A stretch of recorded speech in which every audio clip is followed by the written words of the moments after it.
Subnautica 2. What an amazing game. If, like me, you enjoyed the first one and a little bit of Below Zero, you're gonna absolutely love this one. After sinking in 100+ hours, I have the ultimate guide. 101 tips and tricks you wish you knew before you played. If you find any of this useful, leave me a like, comment, and subscribe, and let's get into it.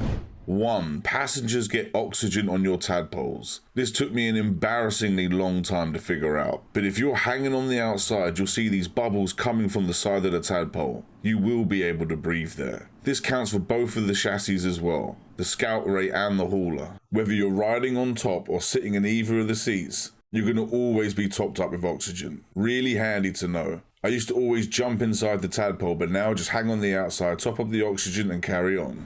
2. Sitting stops hunger and thirst. Another one that I wish I knew earlier. Whether you're looking at the PDA, your inventory, scanning blueprints, or maybe you're just going to the toilet or getting a drink, sitting down is a must. It will stop your hunger and thirst instantly. It doesn't slow them down, permanently stop. You want to take a short break? Just sit down. This will save you from going through your food and water for no reason. Build a bunch of chairs all over your base, you won't regret it. 3. Your health regens when you're well fed. If you're full on water and food, your health will start to regen. Doesn't matter whether you're in your base or out at sea. You don't need to be fully maxed, but as long as you're pretty much full on food and water, you'll see your health go up. If you don't have any first aid and you've taken a load of damage, stock up on your food and water as quick as possible and you'll watch your health slowly tick up. This is invaluable at times and really handy to know how it works. 4. The scan tool tracks items you've not scanned. That little screen above the scanner is not just for fun. You'll see little yellow dots dotted around as you're looking with it. Every one of those dots is something you've not scanned before. Really handy to know so you can hunt out some of those rarer items. A pro tip is to actually not scan the materials. For example, quartz, titanium, copper. If you don't scan them with the scanner will always track them. So when you're out farming materials, you can just pull out the scanner and it will show you exactly where everything is near you. 5. Carry extra gas tanks if you're going on a big adventure. If you're exploring deep and you're running out of oxygen, you can switch gas tanks from your inventory and it will actually top you back up. Incredibly useful to know if you're quite far away from your tadpole or the surface. If you're able to get the high capacity, having 2 of those on hand with the rebreather helps hugely. 6. Flares distract enemies. They're not just for lighting up some of those darker caverns. If you get surrounded by predators, throw one of them out and it will distract them for a surprisingly long time. Again, if you're searching in deep, nasty areas, taking a few of these is a lifesaver. Some of them behave quite bizarrely when they see the flare. Don't leave base without one. 7. Light distracts the marrowbreach. If you find yourself being chased by one and you don't have a flare handy, pull out the torch and flash it right in its face. It gets completely mesmerized by it and decides not to attack you. It even gives you a cool little animation as well. Incredibly useful and a nice little trick to show your friends. 8. Move bases for free. Yes, you heard me right. In the settings, you'll see a refund bases button. That allows you to move your base instantly. The old-fashioned way was to break everything down and haul it over manually to the new spot. Now, once you've found the new area you want to build a base, make your way there, go into the settings and click Refund Bases. This automatically breaks down every base you've built and spawns all of the materials right there next to you. Every single bit of titanium, copper, quartz, everything. You can then manually rebuild right there. Saves a huge amount of time hauling resources over the map. 9. Stay above the collector. This is the nastiest Leviathan in the game, but surprisingly easy to dodge. Whenever you've got to cross over the void from the starting area to the next, always stay up high, and as long as you're going full throttle, he won't be able to grab you. The only time this is possible is if you're in the hauler, but even then, most of the time you'll get away without a scratch. You can go on the seabed as well, but if you're just trying to get over to the other side, I find this by far the quickest. 10. Raion Gel First Aid. Now, if you pick the middle of these plants, you're going to get an item that allows you to heal yourself. The problem is they spawn a poisonous gas cloud that will do more damage than this thing will heal you. To stop this from happening, if you harvest those brain-like structures all the way around it and then pluck the center, there'll be no poisonous gas cloud and you'll get it. Again, handy to know if you're in a pinch deep in a cave somewhere and you see a couple of these around and you need healing. Just knock the sides off, pick up the middle, and you're good to go. 11. Water slugs. These are what you need to fabricate water bottles early on. You will need to harvest a huge amount of these. This is pretty much your main source of water. But if you're ever in a pinch and you come across a couple of these, you don't actually have to fabricate them into water bottles first. You can just eat them there and then to get a small boost of water, but it will hurt your hunger. So not something to use often, but something that could save your life in a particular circumstance. Sometimes it's worth just going out and hoarding a huge amount, because it is a pain to have to go and find one whenever you need a bit of water. 12. Double air bladders. These things are quite versatile. Obviously, the main thing you can do with them is use them for oxygen if you're deep down somewhere. You get an instant boost to your oxygen, and whenever you go to the surface or in a tadpole, it instantly refills for you. The second feature, and the most enjoyable, is this can shoot you straight to the surface super fast. If you are getting low on oxygen and you just want to go to the surface, or you're running away from a predator, this is really useful and incredibly fun. And if you've got a couple of them on you, the moment you go to the surface, you'll instantly refill both of them.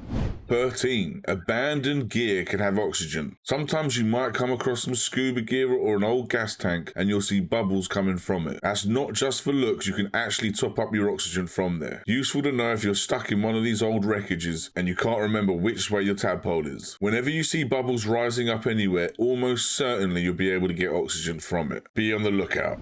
14. The large oxygen bubbles. These things are completely overpowered. You're able to stand next to one of these vents and indefinitely stay topped up with oxygen. If you're just trying to gain your bearings or survey the area, just sit next to one of these until you know where you need to go. Just sit next to one of these until you're ready to go. They don't rise all the way to the surface and they will pop after a while, but as long as you're close enough, you'll get it. 15. Oxygen spouts. Once you've got your hands on the resonator, if you see a little spout like this coming out of the ground with some debris on top of it, you can blast the blockage and you'll see a bunch of bubbles start coming out from the spout. This is an infinite amount of oxygen for you to stand by. Usually you'll see a water slug inside. Even if you pick it up, the bubbles will still continue to come out. Easy to bypass these and think they're just decoration, but no, these things can save your life. 16. Always use a rebreather. Once you get your hands on this, there's no point ever taking it off. But what it specifically does is it stops the penalty you get after going past 100 meters. If you don't have a rebreather equipped, you consume oxygen at twice the rate as you normally would. Once you've got the rebreather on, there's no penalty for going as deep as you want. Don't leave your base without it. 17. Pavlova is the best food in the game and it's not even close. Later in the game, once you've got the ingredients to make them, they give you the most amount of water and food than anything else in the game, and on top of that, they heal you. Yes, they're expensive to make, but nothing comes as close as this. Now, with the game in early access, they're not necessarily needed right now, but always worth building a few of them because there's going to be some nastier things to come. 18. How to eat and drink at the beginning of the game. Yes, the game tells you to go there, but if you're like me, you spent a couple of hours just trying to explore because you didn't want to start the quest yet, which was a huge mistake because we kept dying because we couldn't eat or drink anything. If you just head north a couple of 100 meters from the life pod, you'll come across your first angel comb. From here, head to the center of it, interact with it, and you'll gain the adaptation that allows you to consume and eat all of the plants and animals here. Don't delay, you can do this within about 45 seconds of starting the game. Head there immediately. 19. Not all fish give the same amounts of hunger. Some fish give more than others, and some even give you water as well as hunger back. Cooking a load of them up, you'll start to notice which ones are more beneficial than others. So when you go hunting for fish, you know which ones to mainly target. As you get further into the game, the end game fish give you lots more than the beginning ones. So once you're able to get out there, that's where you want to farm the fish ultimately. But before you consume them, have a look because you don't want to waste it and max yourself out. They all give different amounts. 20. Carry spare batteries. Goes without saying, sounds straightforward, but this can be a huge lifesaver, especially for things like the wakemaker and the resonator, which can run out of battery really fast. They're incredibly easy to switch over as well. Always carry 1 or 2 batteries spare so you can switch over to an item whenever you need it. 21. Scan everything you come across, and I mean everything. Materials, the different fish, plants, everything can be useful, and you can unlock certain blueprints by scanning them. Most of the world's lore will come from scanning and looking through the PDA to find out all information about what you've scanned, and that includes the leviathans. In the early game, if you want to use the scanner as a tracker tool, then don't scan the main materials like titanium, quartz, etc. Then the tool will continuously track them. Always carry a scanner with you. You never know when you're going to bump into something new. This is how you're going to find all the base upgrades. 22. Bioscan for new traits. Later on in the game, you're going to be able to upgrade the normal scanner to the bioscanner. When you come to the biolab, you're going to find active biomods and passive biomods. To unlock these, you've got to scan plants and animals in the world, mainly the different types of fish. Even if you've scanned something previously, you're going to have to scan it again with the bioscanner. But this will unlock all different types of mods for you. Unlocking the bioscanner early is a must. There's some really cool mods to use. 23. The scanner station. This is invaluable if you want to try and find certain types of items. If you need quartz because you need as much glass as possible, use the scanner and it will show you all the quartz available in the nearby area. Once you interact with the screen and choose what you want it to scan, you'll see it highlight these orbs all over these circles. Once you click one of the orbs, it will actually make a marker in the world and you can track it to find the resource you're looking for. If you're playing with a friend, I found this really useful. One person stays at the scanner station, the other one goes for the materials. Once he gets to your marker and loots that area, you can then change the orb to a different area. The ping will show for him and then he can go and get it.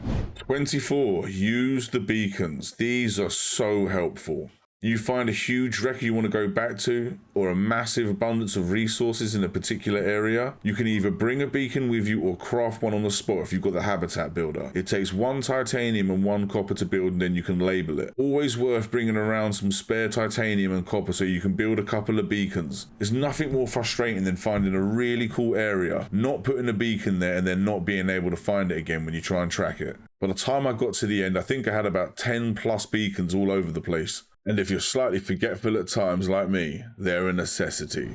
25. Mark your base. Similar to the beacons, these ones attach directly to your base. Believe it or not, I've built a really cool base before, didn't put a beacon, then struggled to find it in the future, especially if you come back to a previous save. And you can go a step further if you're playing multiplayer. If you've got different wings like I have for different players, you can mark each one. So when you're coming back with your tadpole, you know exactly where to dock. Don't get lost out there, mark your base. 26. Use your compass. There is no map in this game. To travel around, you've got to use the compass and the distance traveled. This can be quite daunting early on, but as long as you're placing beacons and managing the signals from NOAA, you'll start to learn your way around soon. But it can be really daunting when you're searching somewhere new and you're completely lost and you have no idea where to go. Then you've just got to purely rely on your signals and the compass. You've been warned.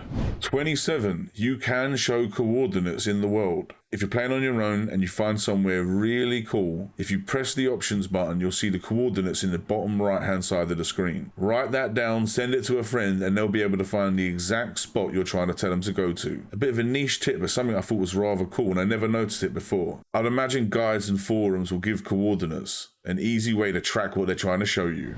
28. Follow man-made lights. While you're exploring the world, if you see man-made lights, they're usually leading you towards something. They'll stand out like a beacon, and they're always worth following. It's the game's subtle way of leading you towards all the cool items and gear. Even if it looks familiar to you, it's always worth just double checking, because you'll be surprised how often they look sort of similar but they're not, and it will lead you to something cool. 29. You can return to the starting area. I'm not sure why you'd want to because it's scary as hell down there, but you can. If you head south-southwest from the life pod until you reach this cliff face, head as far down as you possibly can with the tadpole. You then need to jump out and go down even further. It's nerve-wracking, but you'll come across this wreckage, and this is where the start of the game takes place. There's a fair few amount of items down here, water and food, so it can be worth coming down here just to farm, but it is terrifying down here. This is probably the deepest part of the game so far, and it's cool to go back and revisit. 30. The lore lives in the PDA. Yeah, you'll get some speech from NOAA, but 90% of all the information and lore from the world is going to be in the PDA. Every time you scan something or trigger some world event, there'll be something cool to read in there. Make sure you sit down so your hunger and thirst doesn't decline, and then read through it. There's some fascinating information there, and it really tells a story. Don't skip that PDA. And when you scan the Leviathans, make sure you read it in here. They're terrifying.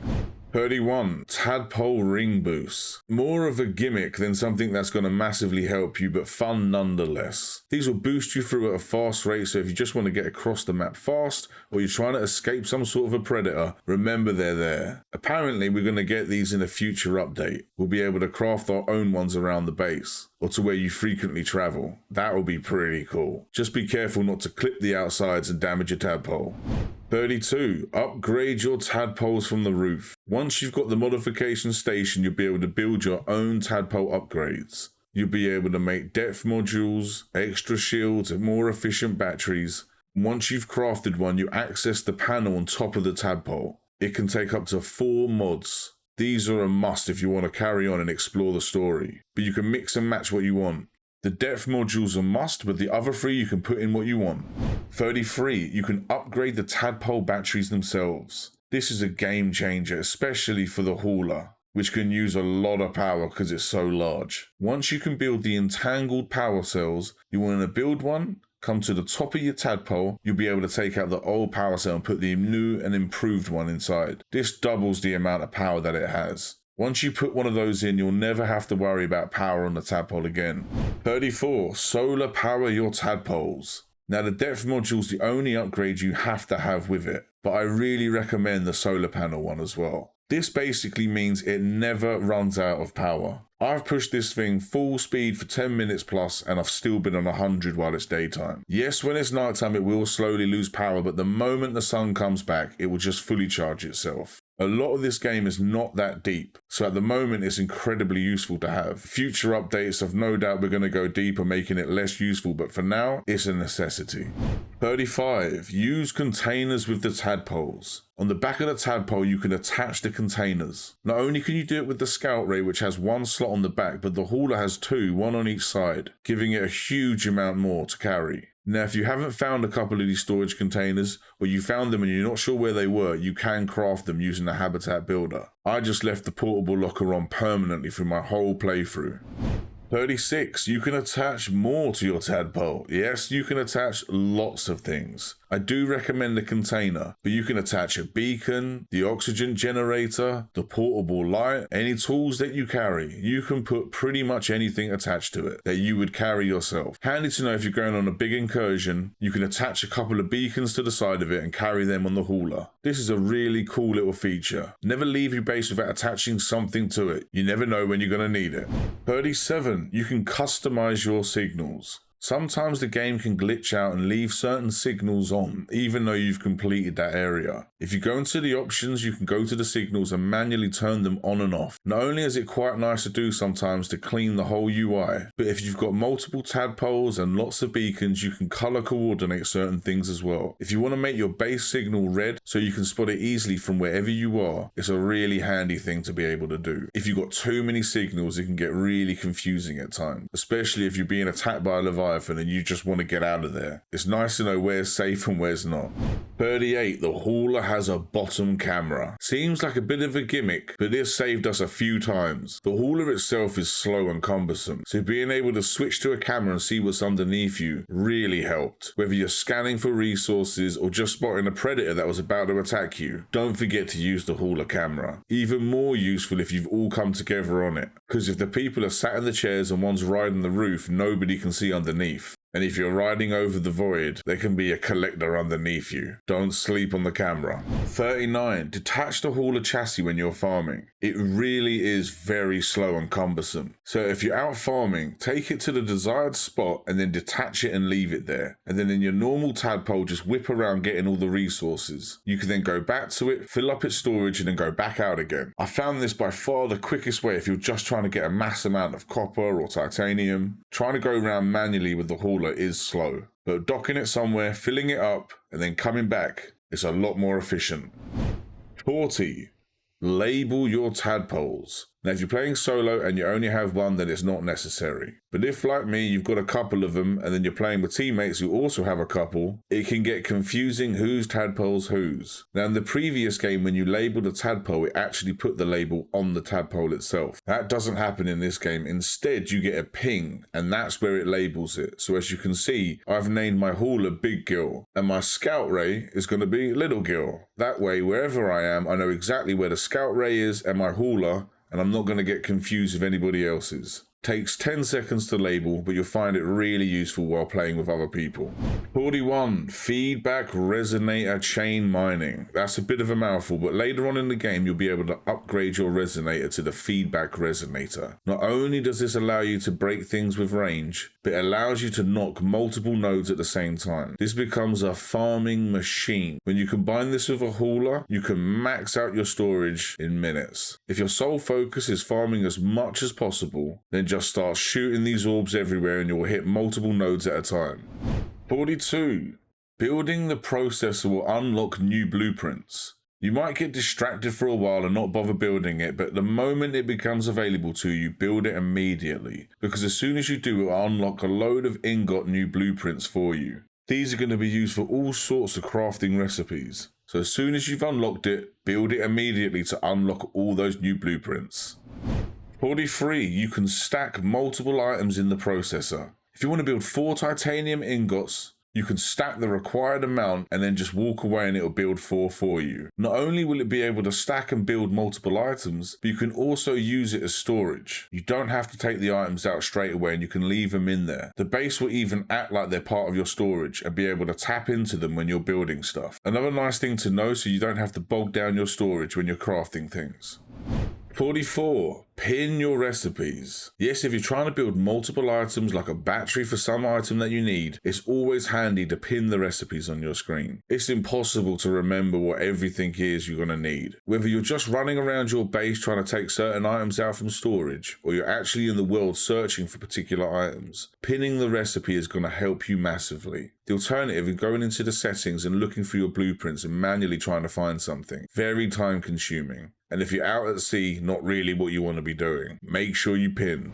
45. Always pick up copper. You can never get enough. Whenever you see it, just go and grab it. You'll need it for everything. Whether you're building lights, solar panels, or you need copper wire. If you're building any sort of expansive base, you're going to need a huge amount of copper. And there's not really somewhere you can go and just find an abundance of it. Whenever you see it, just grab it. 46. Check cave ceilings for copper. If you are actively hunting copper, the place you're going to find it the most is on ceilings, usually tucked away somewhere like you can see here. Once you know the sort of spots they'll go, under a ledge, in the roof of a cave, you'll be able to spot them a lot faster. Copper is one of those harder materials to consistently come by, but once you know their little spots, you'll get an abundance of it. 47. Wiring kits. Now you're probably wondering why this is a particular tip, but unlike a lot of the other items you can build, the moment you build a wiring kit, it unlocks other blueprints for you to make. Not all of the items you create behave like this, so as soon as you can create a wiring kit, make it straight away to unlock the advanced wiring kit, and if you then make the advanced wiring kit, you'll unlock the dedicated core. I built a wiring kit a lot later than I should have, and then I realized it unlocked the advanced wiring kit, which is what I needed for a blueprint. Build one as soon as you can.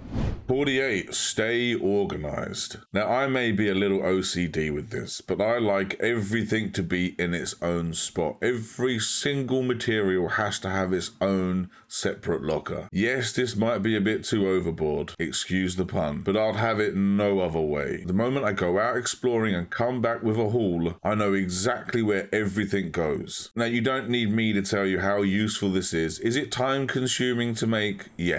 But once you've done it, look at it. It's glorious. Amazing. Makes your friends say, wow. Don't be that person that has 10 lockers with every random item inside of it. Have some order in that chaos. Stay organized. 49. Save your metal scrap. The world is littered with metal scrap, and your first instinct might be take it back to the fabricator and break it into the 4 titanium. But if you don't need that 4 titanium right away, you're going to save yourself a lot of space and aggravation by just storing it as metal scrap. And then the moment you need a titanium, go and break it apart and use it. Whenever you see one of these out in the world, it's always worth taking. If you're going to build an extravagant base, you're going to need a huge amount of titanium. Grab them, stack them away, and then break them up when you need them. 50. Building your own metal farms. Now, without spoiling any part of the game, later on you will gain the ability to craft your own metal farm as you see here. Now, yes, they take some expensive resources to make, and you can't make an infinite amount of them, unfortunately. But once you've built one, the way they work is you put one particular material that you want it to create inside each machine. So obviously you're going to want to use some of the rarer types of materials. But once you put one of them in it, there'll be a timer that pops up. If it's something common like copper or quartz, it might be a 2-minute timer. If it's some of the rarer materials from later on in the game, it can be up to 20 minutes. Once a timer reaches 0, take out your resonator, hit it, you'll gain a few of that resource, and then it will carry on building some more for you. These are an absolute must in the end game, because getting certain resources are not infinite, and this is a way to duplicate and make it for yourself. 51. Use the habitat builder. You can get this really early on, just south of the life pod, about 80 meters. This should be the first thing you do, and you never want to leave base without it. This is how you're going to carry on with the quest, build your own base, ultimately get yourself resources like food and water. This is the core part of the game. Soon as you start, head 80 meters south and you'll come across the welcome center. Here you'll have to scan the habitat builder twice in 2 separate locations, and once you've done that, you've got it. Should be one of the very first things you do.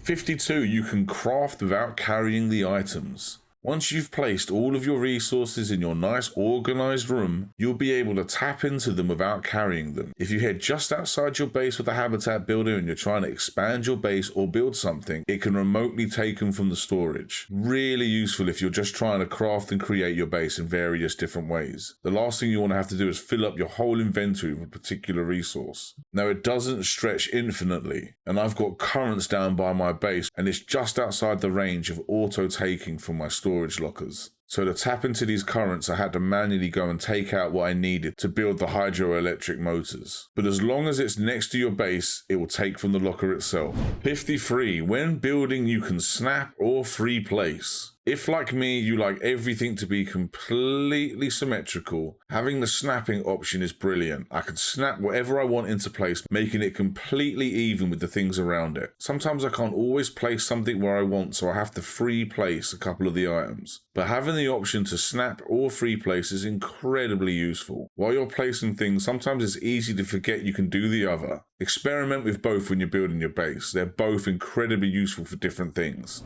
54. You can redecorate parts of your base. Like the area on your Moonpool, you can give it that cool hazard effect. The same with various windows. You can change the design slightly, just giving that nice bit of customization to your base. While you're placing glass or inside walls and doorways, you can customize various little bits to how you like it. A nice little feature that you might not be aware of. 55. You can place ladders in Moonpools. I didn't realize this until I'd completed the game, but ladders are not just used to go between floors. These ladders look super cool and make it a lot easier to go in and out of your Moonpool. A nice little touch that they didn't have to add, because it is quite easy getting in and out of the Moonpool in general, but being able to just click on the ladder and get yourself out is nice, and it helps that they look good too. 56. It's possible to build above the water. If you're trying to build a large, extravagant base, you are not confined to just being in the water. Not only can you have sections just outside the water, you can actually build right above the water, giving you a unique view across the world. Not to mention that the game's got a beautiful skyline that you miss most of the time as you're under the water. If you want to get fancy, build a section outside. Now that planter's there because if you build a hatch like this, you can't jump back in unless you have something to jump on first. But my goodness, is this a good looking game. I'm going to build me a few chairs up here and just kick back. 57. You can set your own respawn point. To do this, you have to build the biobed. Wherever you build it in your base is going to be where you respawn if you die. This is also where you can change your character and customize them. The biobed is invaluable, so as soon as you can, build on your base immediately. If you don't, the default place is going to be the life pod, and if you built your base quite far from it, it's going to get frustrating whenever you get killed.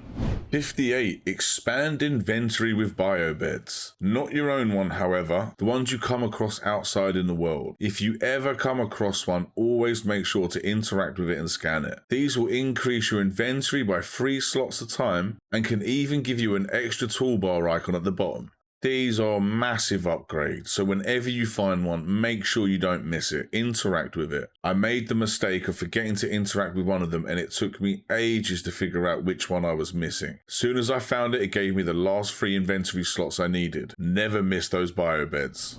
59. Grow beds and growing your own food. Yes, the grow beds are not just there to make your base look pretty, these are functional as well. You can grow all sorts of plants here, and you're going to be able to grow your own food as well as medicinal plants. Now, you won't find these until later on in the game. You can find some of the fragments to scan at the alien ruins. When I first completed the story, I actually missed these, so they are easy to miss. But these really make your base stand out. Once you've got some grow beds there and you're growing all sorts of different plants, it does make the base look good. But you can farm a lot of these and then take them to the fabricator or the processor and make yourself some food.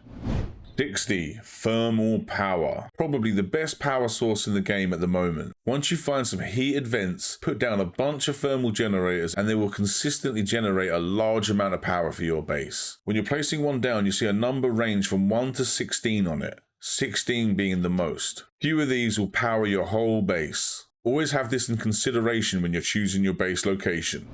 61. Understanding your base power. Now, everything that you build inside of your base will typically use some power. And in the top left hand of your screen, you'll see how much power you're generating and how much power you're using. Now, if you're relying solely on thermal generators, then the amount of power you're generating would never change. But if you add solar panels into the mix, that can change as day goes to night. What won't ever stay the same is your consumption. So you always want to make sure you're generating more than your base is using. Every time you add a new light, it consumes some power. Put a second processor in, more power. Another tadpole dock, more power. You get the gist. Always make sure you're generating more than you're using. Otherwise, all the lights cut and it won't produce any more oxygen, meaning you won't be able to stay in your base. 62. You can store excess power. You can build power banks around your base. And when you're building an abundance of power, it will charge these power batteries up. Really useful if you're relying purely on solar or you do a lot of demanding tasks through the night. In my experience, you don't need many of these power banks, but once you've got 3 or 4 of them, you'll never run out of power again. They'll just constantly be topped up. And if you're charging a whole bunch of batteries, you'll have enough power there to handle it all.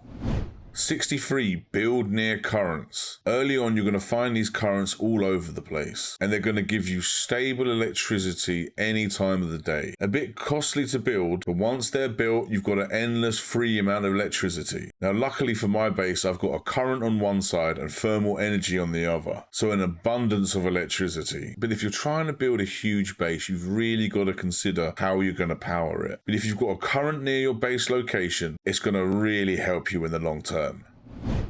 64. Use power transmitters. Now, if a current or a thermal location is not that close to your base, but close enough that you want to use it, you're going to have to use power transmitters to transfer the power to your base itself. Now, surprisingly, you can put quite a few of these in place, so you can travel the electricity from quite a long distance, but you're almost certainly going to have to use some of these. Now, you're able to track the lines of where the power goes, and then the final one, you've got to attach it to your base somewhere. But once you've done it, huge amounts of electricity.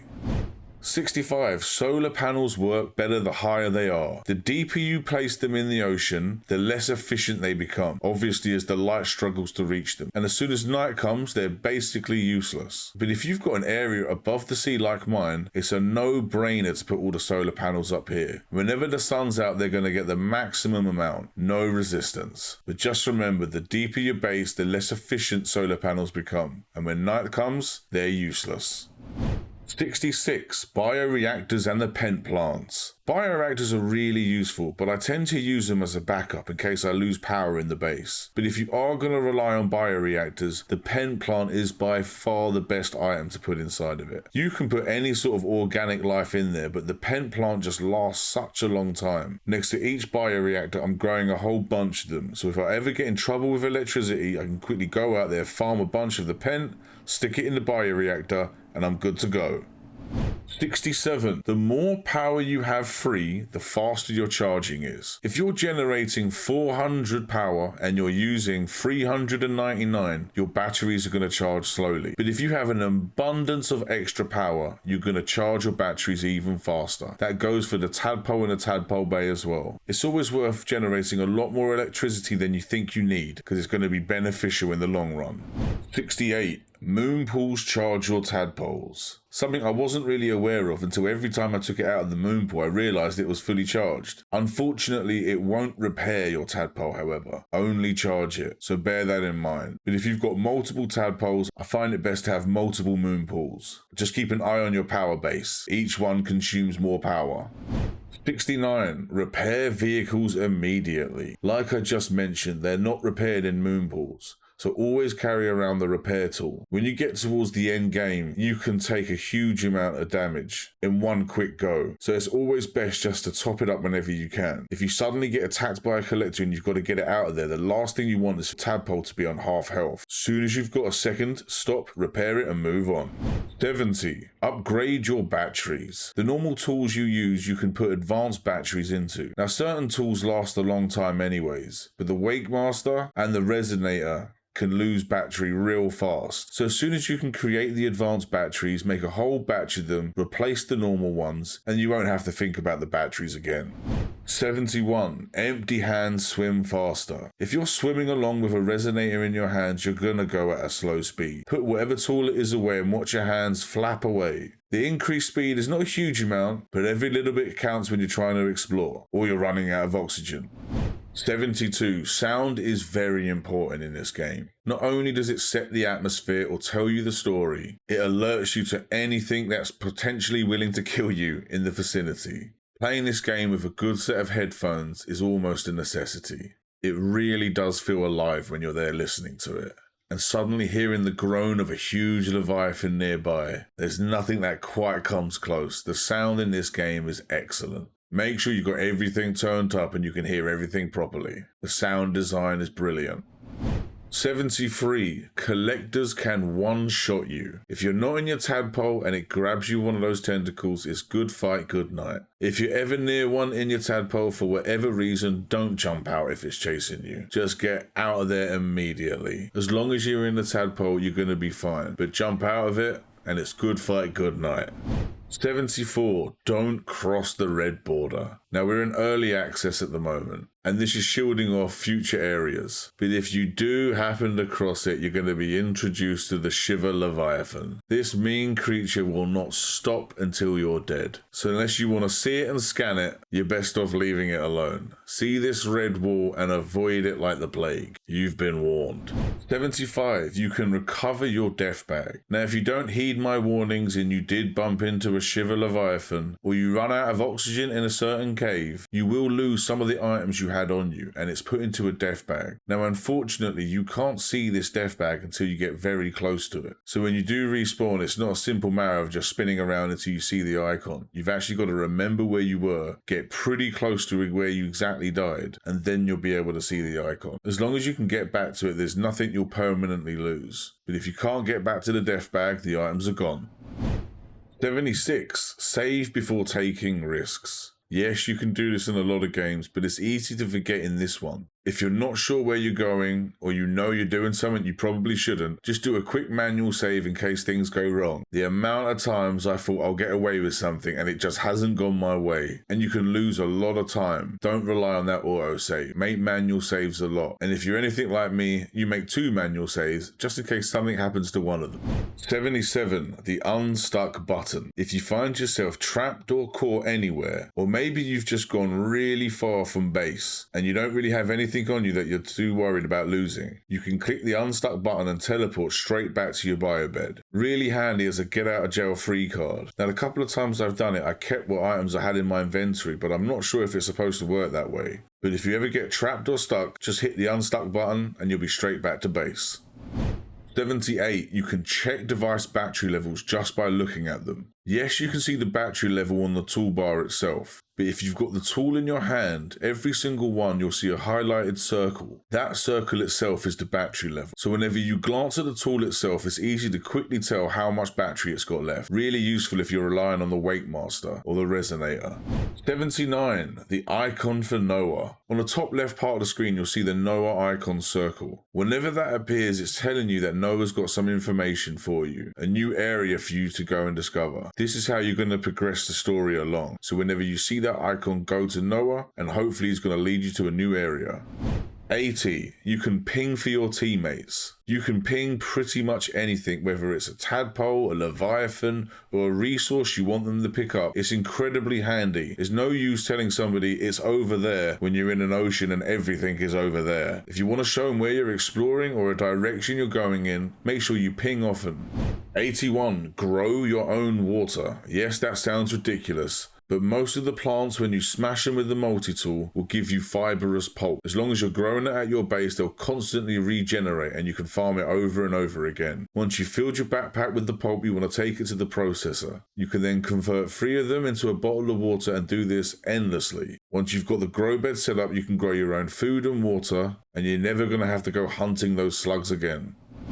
82. Broodwings and their eggs. These things are very rare to see. These are leviathans that can randomly spawn in, but they're friendly. You're looking for one of them that seems to be shedding all these little eggs, and as you're looking at them, you'll see one that looks a little different from the others, a little bit bigger. This is going to be a deep wing egg, currently one of the rarest items in the game. Not only can this give you a lot of hunger and thirst, but it's used to create the Pavlova, the best food item in the game. As soon as you see one, make sure to scan it and go and get as many of these eggs as you can find. I've only ever come across these once.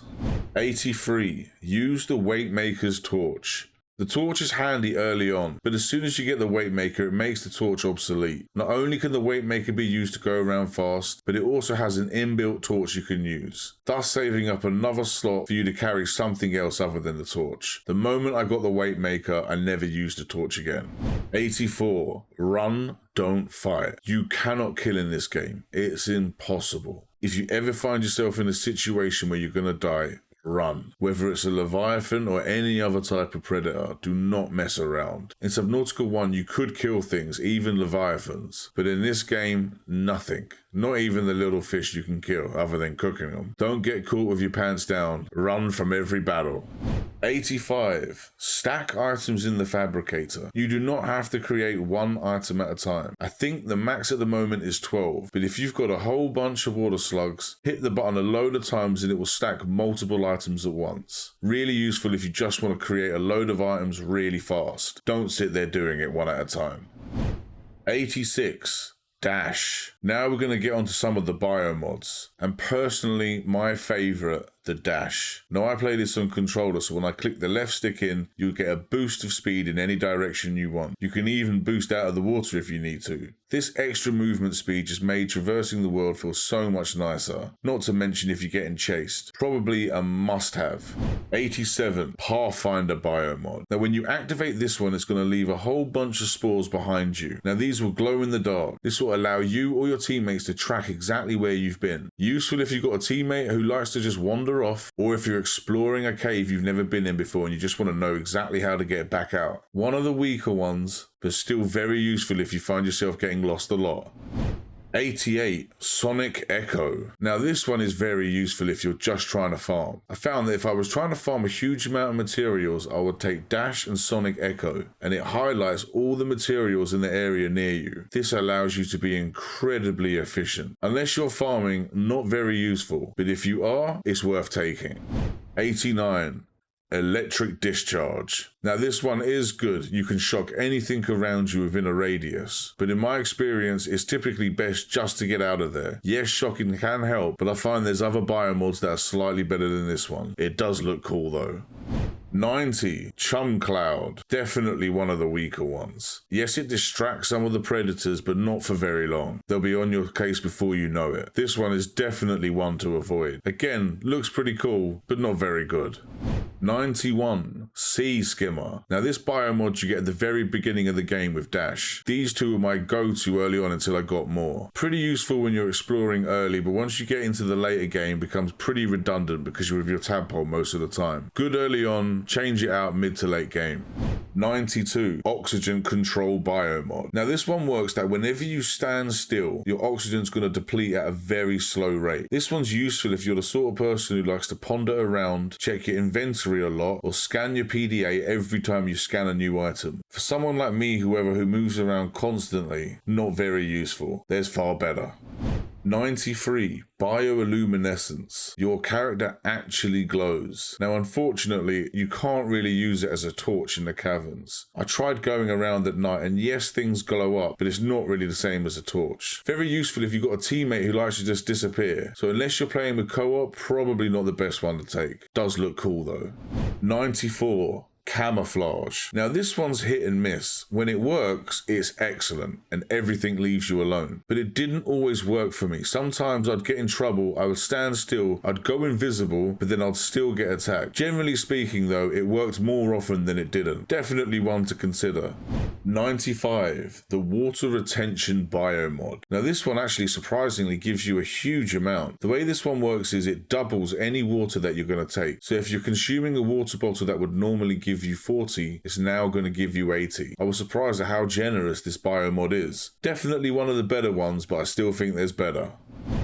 96, the Homing Sense Biomod. Now the way this is supposed to work is that whenever you get near a wreckage, it's supposed to put a ping above it like an electrical symbol and give you an audio cue. You'll also see it flashing on the top of the screen. However, you had to get so close for this to activate that you would have spotted it yourself normally from a mile away. This is probably the worst biomod in the whole game. It's so bad that it must be glitched or bugged at the moment. As you can see here, I get closer and closer and I'm basically almost touching it before the thing pops up. Avoid this one at all costs.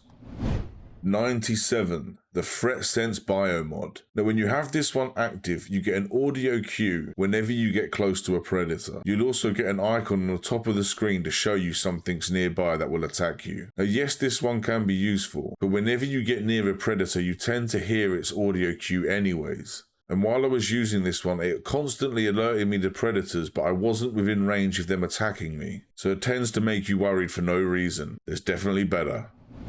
98, the Dermal Garden Biomod. This is an incredibly useful biomod. You'll just permanently generate food every few minutes. You don't have to think about it, just every now and then you go into your inventory and you'll see that you've generated some free food. Really useful, but also not nice to think about, growing your own food and your own skin. That's not nice. That's an awful thought.